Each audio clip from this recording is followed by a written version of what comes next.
There's no secret how good kimchi is for you, but getting all the correct, perfect ingredients to make it can be really tough.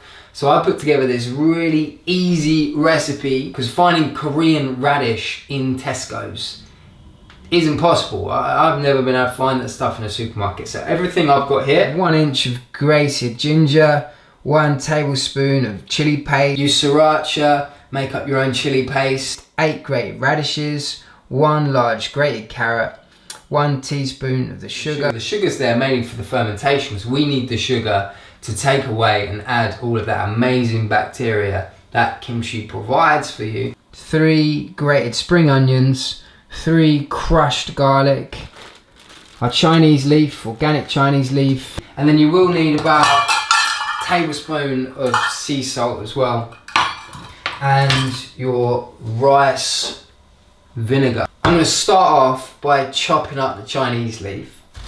So with this, to start with, just chop it up into quarters, and then take the cores off. And if you turn it sideways, and you want to get about 2 inches, and just chop it up. And as you're doing it, you add it to a large mixing bowl.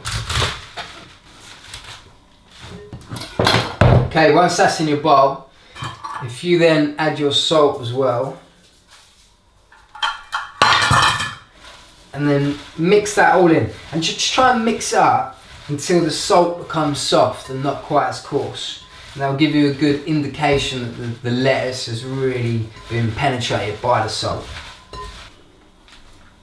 Check out that paintball injury. It was a stinger. Now, if you fill this up with water,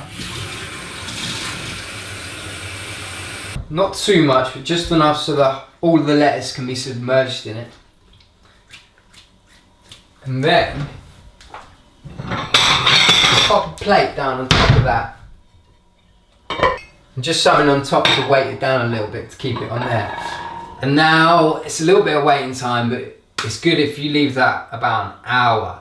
So come back to this in an hour. In the meantime, you can start chopping up all your radishes, your carrots, your onions, get your sugar ready, get everything else ready. And that should take you about 15-20 minutes. By the time you've done that, add a cup of tea, get back to it, and I'll show you what to do next.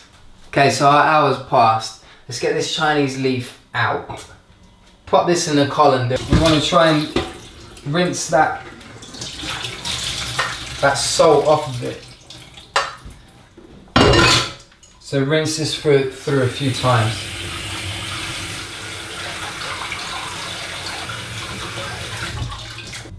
Okay, and we just let that drain. While that's draining, we're now going to focus on making the paste.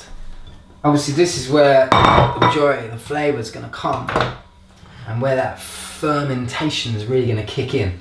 So to make this paste, we're going to add the garlic in there,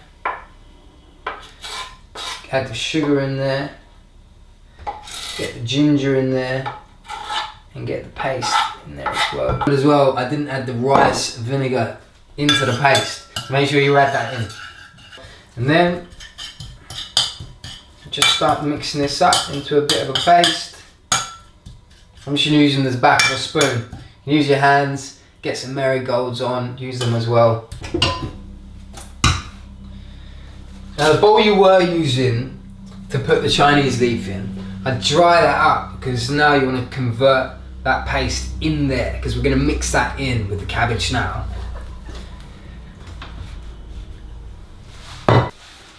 Okay, so my cabbage is nice and dry now. Add the paste in there. Mix that up nicely. This is when you want to get your hands involved again. So if you want, whack those gloves on. But now if you throw it all in, so chuck the radishes in, chuck that carrot in. I'm not going to put it all in, just because I might need to add, I think I had a large carrot there, so I'm just going to put slightly less in. Mix this all up with my hands. You know what, I think that we'll add the rest of that carrot. I always love mixing things up with your hands, something about it. It's real like basic cooking.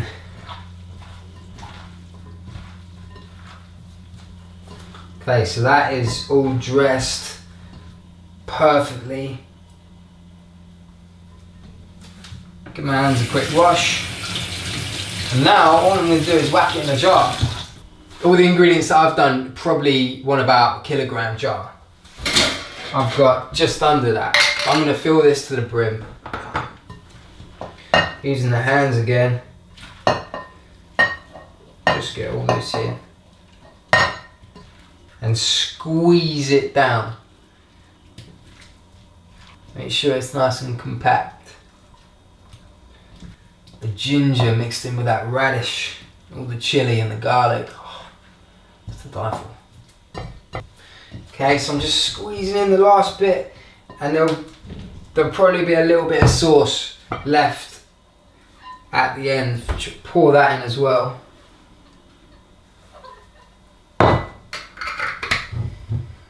Mat the lid on that. The longer you leave it, the better it's going to taste. The longer before you put it in the fridge, the more it's going to ferment. So I'd advise about 5 days for the fermenting process. Leave it out on the side, tell everyone about it, make sure they don't throw it away because that is gold stuff. Then about 5 days, whack it in the fridge, and then when it gets in the fridge, it might not ferment anymore, but the flavour is just going to come out more and more each day. Like I said, it's probably not going to last long because you will fall in love with it. Anyway, I hope to see you soon. Please subscribe to YouTube if you haven't already. I'll be uploading weekly content on mindfulness, mindful eating, meditation, all that stuff. So thank you for watching. Take care. Bye bye.